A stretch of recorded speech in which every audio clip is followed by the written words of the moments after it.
Semua generasi itu pentingkah punya harapan? Pentingkah punya cita-cita? Dari pertanyaan ini tentu penting dong. Kenapa begitu? Harapan atau kata yang lain asa. Kalau tidak punya harapan berarti namanya putus harapan atau putus asa. Jangan sampai karena kita ini hidup. Semua orang harus punya harapan. Kenapa? Harapan itu tentu yang belum terjadi. Jadi kalau dalam konteks waktu itu ada lampau, pas, sekarang, dan akan datang atau future. Assalamualaikum warahmatullahi wabarakatuh. Selamat berjumpa lagi dengan saya, Cak Sindu. Nah, sekarang saya akan membahas tentang pentingkah seseorang mempunyai harapan atau pentingkah mempunyai cita-cita, terutama bagi generasi muda, Gen Z. Sebenarnya sih tidak hanya generasi muda dan Gen Z saja. Semua generasi itu pentingkah punya harapan? Pentingkah punya cita-cita? Dari pertanyaan ini tentu penting dong. Kenapa begitu? Harapan atau kata yang lain asa. Kalau tidak punya harapan berarti namanya putus harapan atau putus asa. Jangan sampai karena kita ini hidup. Semua orang harus punya harapan. Kenapa?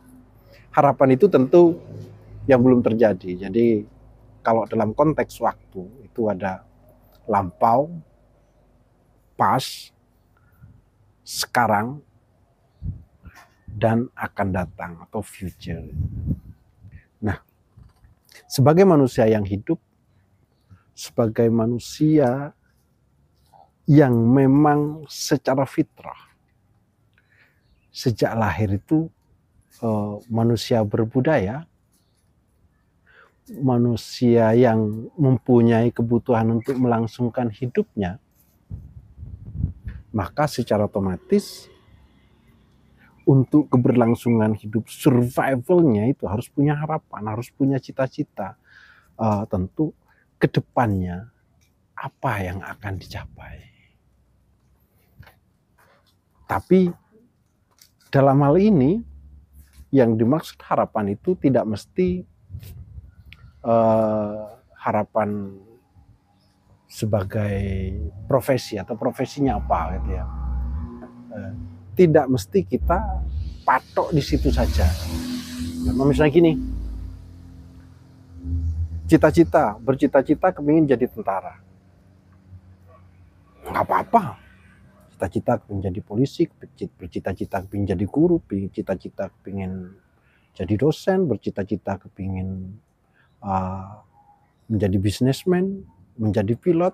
Kayak dulu masa kecil saya itu, cita-citanya apa? Cita-citanya menjadi pilot, cita-citanya menjadi dokter. Semua apapun cita-cita itu boleh kita hadirkan ketika kita di masa kesekarangan ini.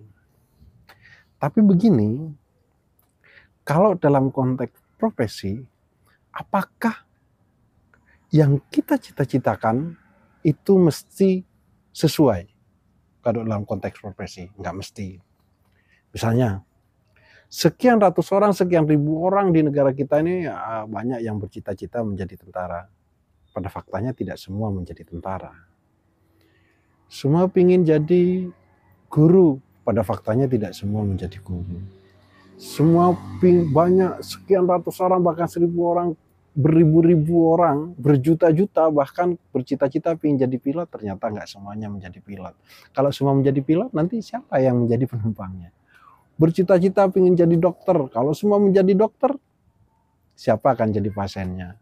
Jadi boleh cita-cita itu dihadirkan, tapi cita-cita kalau dalam konteks profesi itu tidak mesti sesuai. Oke. Ada satu hal yang harapan itu, yang penting itu bukan sekedar profesi, tapi kaitannya misalnya saya menggarisbawahi di sini kapasitas atau kapasitas dan intelektualitas dan kebermaknaan ke depannya itu garis besarnya di situ. Jadi bukan, tapi sebagai pemicu untuk profesi itu tidak apa-apa. Tapi profesi tidak mesti kita capai. Karena begini, kenapa saya menggarisbawahi di kapasitas tadi?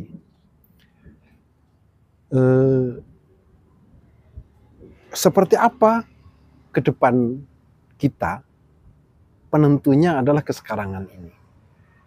Seperti apa kapasitas masa depan kita, penentunya adalah masa sekarang, kesekarangan ini. Jadi ketika mau memiliki masa depan yang berkapasitas, tentu di masa kesekarangan kita harus berkapasitas. Kalau kepingin ke depannya, masa depan kita itu memang betul-betul harus berbobot, bermakna, maka di kesekarangan kita harus melakukan sesuatu yang berbobot dan bermakna. Ini kenapa demikian? Ada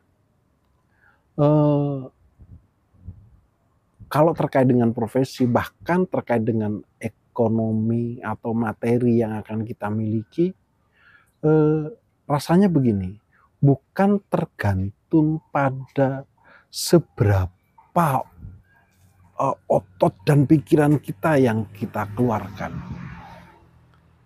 Karena banyak orang yang, contoh misalnya begini, kita ingin jadi orang kaya. Siapa sih yang nggak ingin jadi orang kaya? Semua orang kepingin jadi kaya, kepingin memiliki banyak materi. Tapi faktanya apa? Kenyataannya apa? Nggak semua orang kaya. Nah, ini. Tapi persoalan kapasitas ini tidak ditentukan oleh materi, tapi karena masing-masing itu memiliki kelebihannya masing-masing, memiliki kekurangannya masing-masing, memiliki posisinya, memiliki takarannya sendiri-sendiri. Nah, begini saudara-saudara, yang terkait dengan misalnya cita-cita kepingin punya materi itu tadi ya, kepingin sukses dalam bidang materi. Banyak orang yang giat bekerja, tapi nyatanya dalam materi tidak sukses. Apakah ini teori-teori yang ada itu tidak berguna? Tentu tidak bisa berhenti di situ saja.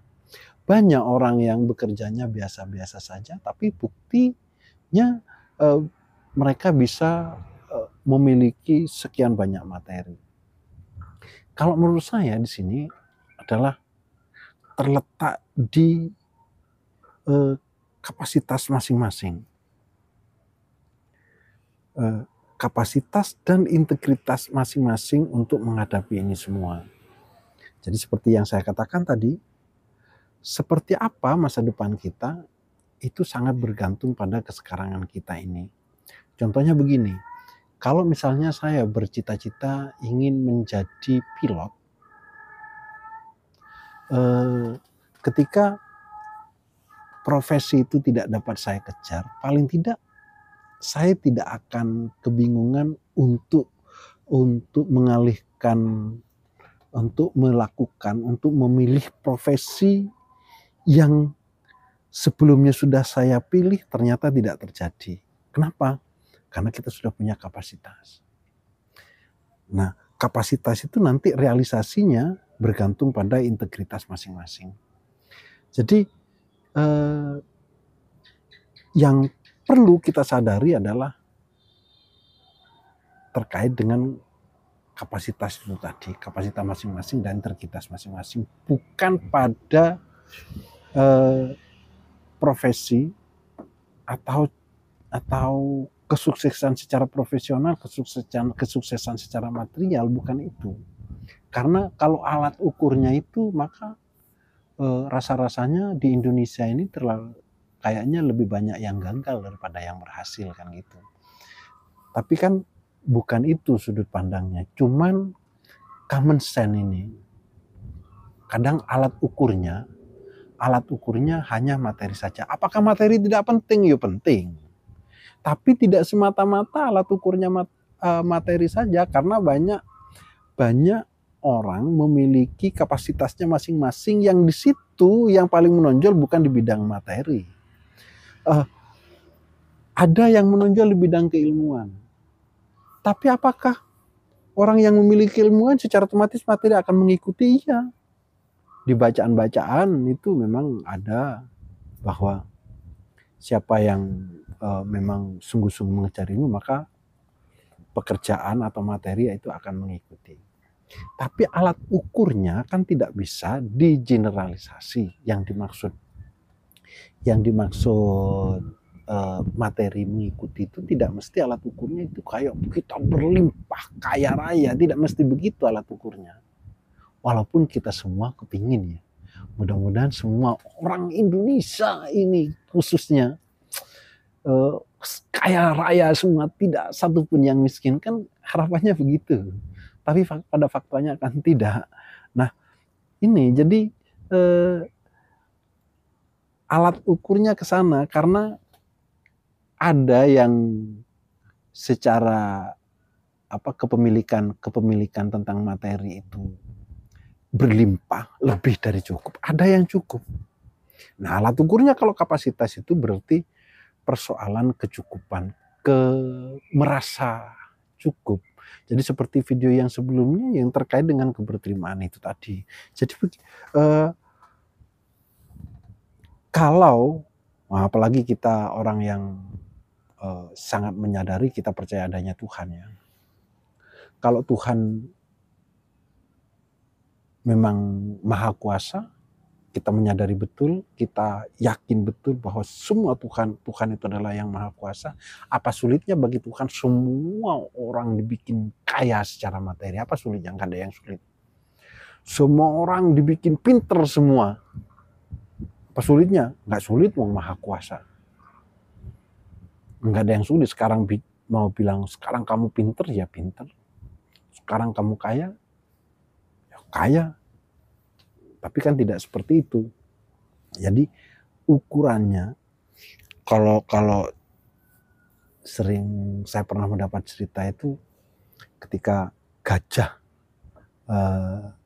mengangkat kambing, terus kucing mengangkat kodok atau mengangkat tikus, itu adil, itu wajar. Jadi nggak mesti diukur. Kalau gajah yang dimaksud seimbang atau sesuai, itu ketika gajah bisa mengangkat kambing, kucing mengangkat kambing. Enggak. Ada takarannya masing-masing, dan di situ cara merasakan, mengekspresikan kebahagiaan, kondisi dan situasi kebahagiaan yang kita rasakan terhadap hal-hal yang kita miliki itu berbeda-beda takarannya. Kalau terkait dengan kualitas itu tadi, kualitas penghargaan terhadap apa yang kita miliki, bisa-bisa misalnya senang atau bahagia lah ya, atau bahagia. Bisa-bisa orang yang menurut kita itu biasa-biasa saja, tidak memiliki materi berlimpah, bisa-bisa berlebih bahagia daripada yang materinya berlimpah. Berarti itu kan sangat subjektif.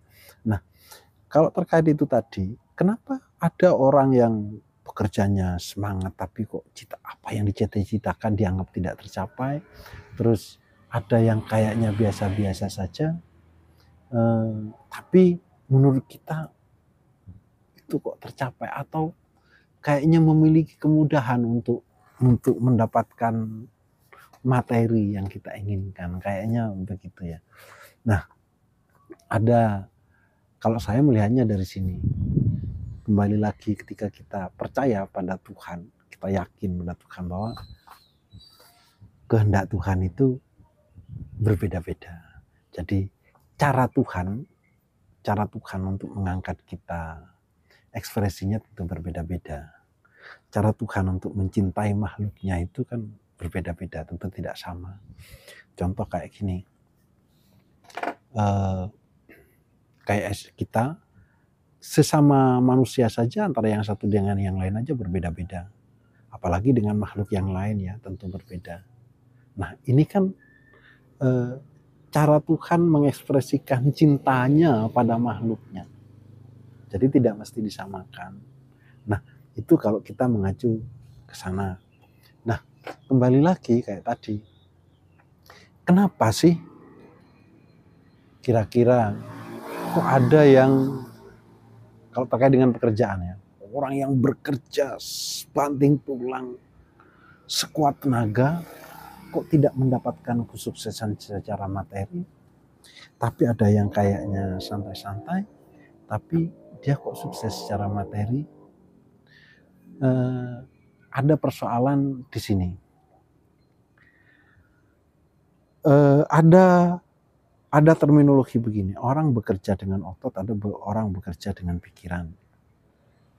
Jadi orang bekerja dengan otot itu ya mengandalkan ototnya, tapi kalau mereka bekerja dengan pikiran sesuai dengan rencana-rencananya, perencanaannya, terus konsepnya, setelah semuanya sudah kita pertimbangkan dengan matang sehingga bisa diprediksi bahwa kemungkinan gagalnya itu kecil. Kalau sudah begitu, kita yakin bahwa walaupun tidak 100%, tapi lebih dari 50%, bahkan lebih dari 60%, bahkan lebih dari 70% akan sesuai dengan yang kita harapkan. Nah, kalau saya mengutip dari ini, kalau di Al-Quran ada itu kehendakku, kata Allah, kehendakku seperti yang kau pikirkan. Jadi kita berpikir seperti apa, maka itu yang akan aku realisasikan, kata Allah begitu. Tapi nyatanya tidak. Nah, kadang yang paling tahu kan Gusti Allah yang sesuai dengan kita. Contohnya begini, kalau kita punya kemampuan naik sepeda pancal saja, terus kita lihai naik sepeda pancal, terus ketika kita naik sepeda motor tidak seberapa lihai, terus sama Gusti Allah kita diberi sepeda motor, bisa saja sepeda motor itu mencelakakan kita. Kayak misalnya ada seseorang yang bisa mengendarai mobil terbiasa yang manual, mengendarai yang matic itu mungkin seandainya sama-sama bisa lebih santai ya.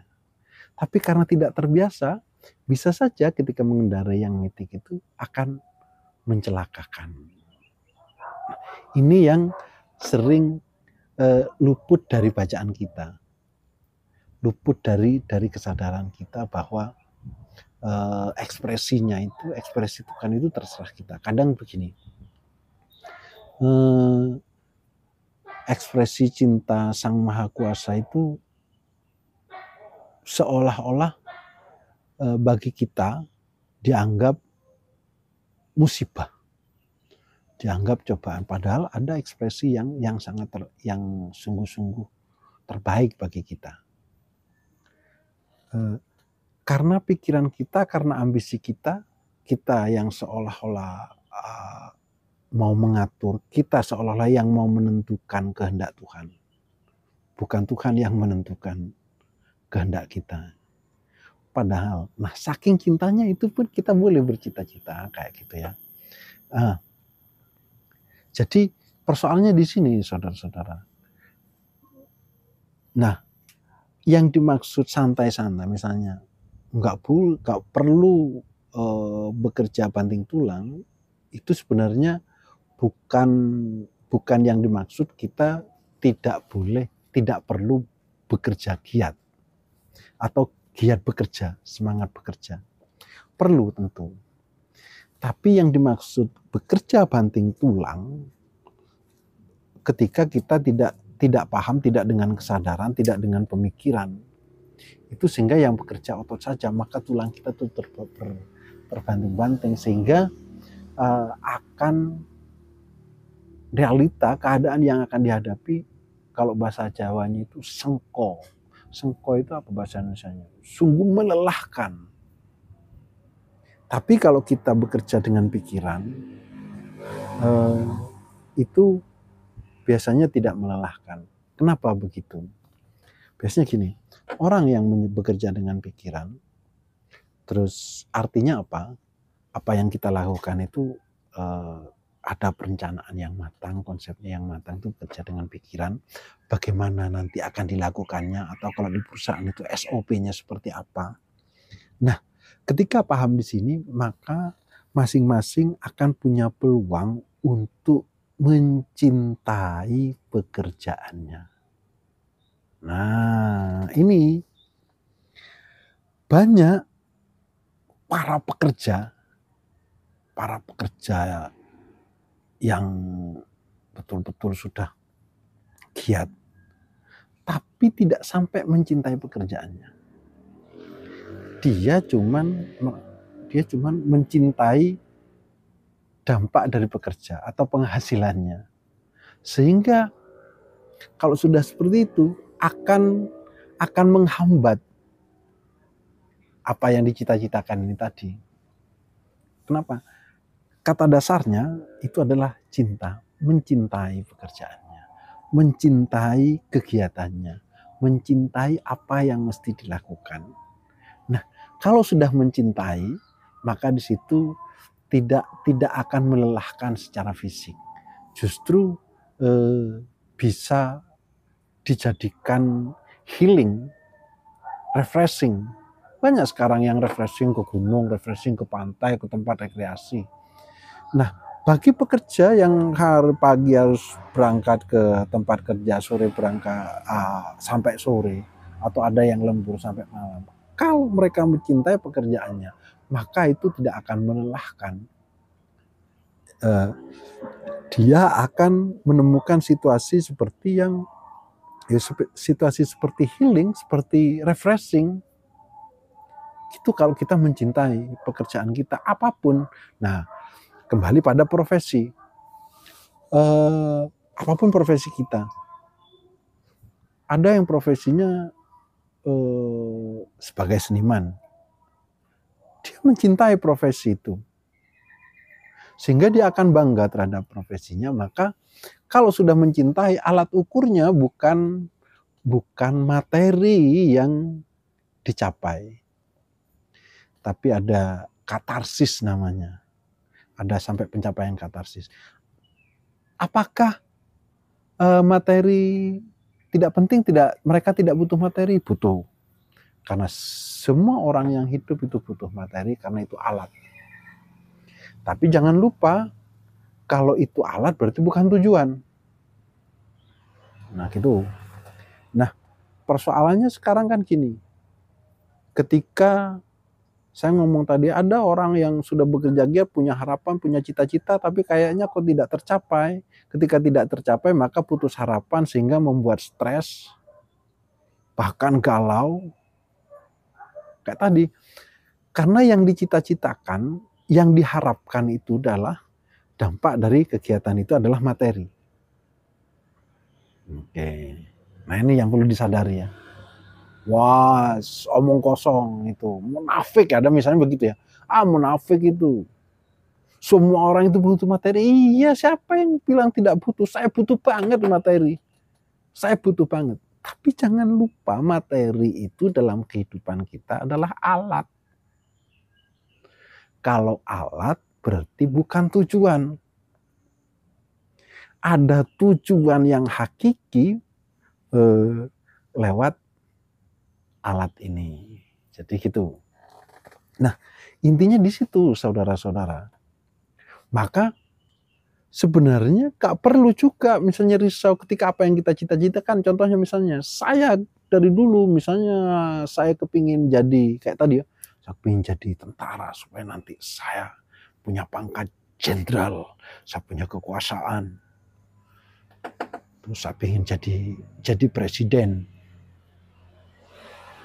Terus kalau saya nggak jadi presiden, terus ngapain? Terus apakah saya langsung stres? Ya enggak juga. Karena apapun, ini profesi ya, apapun profesi kita, kalau kita betul-betul sadar mencintai profesi kita lewat aktivitas yang ada, semua itu tidak bisa dianggap bahwa profesi ini bagus, profesi ini nggak bagus, kecuali profesi yang negatif ya. Oh, profesi ini keren, profesi ini nggak keren. Semua profesi, semua yang kita tekuni itu keren, semua itu bagus kalau kita mencintai profesi kita. Yang itu adalah diakibatkan oleh mencintai pekerjaan kita. Nah, persoalan apa yang kita dapatkan itu tadi, ya tergantung juga dong. Kadang gini,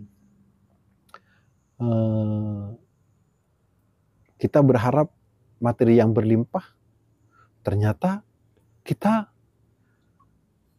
bawah sadar kita, di luar kesadaran kita, ternyata kita tidak butuh keberlimpahan materi itu. Contoh misalnya begini, sekarang pakaian sajalah, pakaian sampai bersap-sap di lemari yang banyak itu. Nyatanya setiap hari kita cuman menggunakan satu baju, tidak sampai double-double. Terus ada baju lipatan-lipatan yang di lemari yang banyak itu, kadang ada yang sampai 1 bulan, bahkan lebih 2 bulan, bahkan sampai 3 bulan, ada yang belum kesentuh itu. Nah, ini kadang yang menghantui kita. Memang kalau di Jawa itu ajining diri ono ing lati, ajining raga ono ing pusaka. Tapi itu yang penting, saudara. Jadi pada prinsipnya gini, saudara-saudara,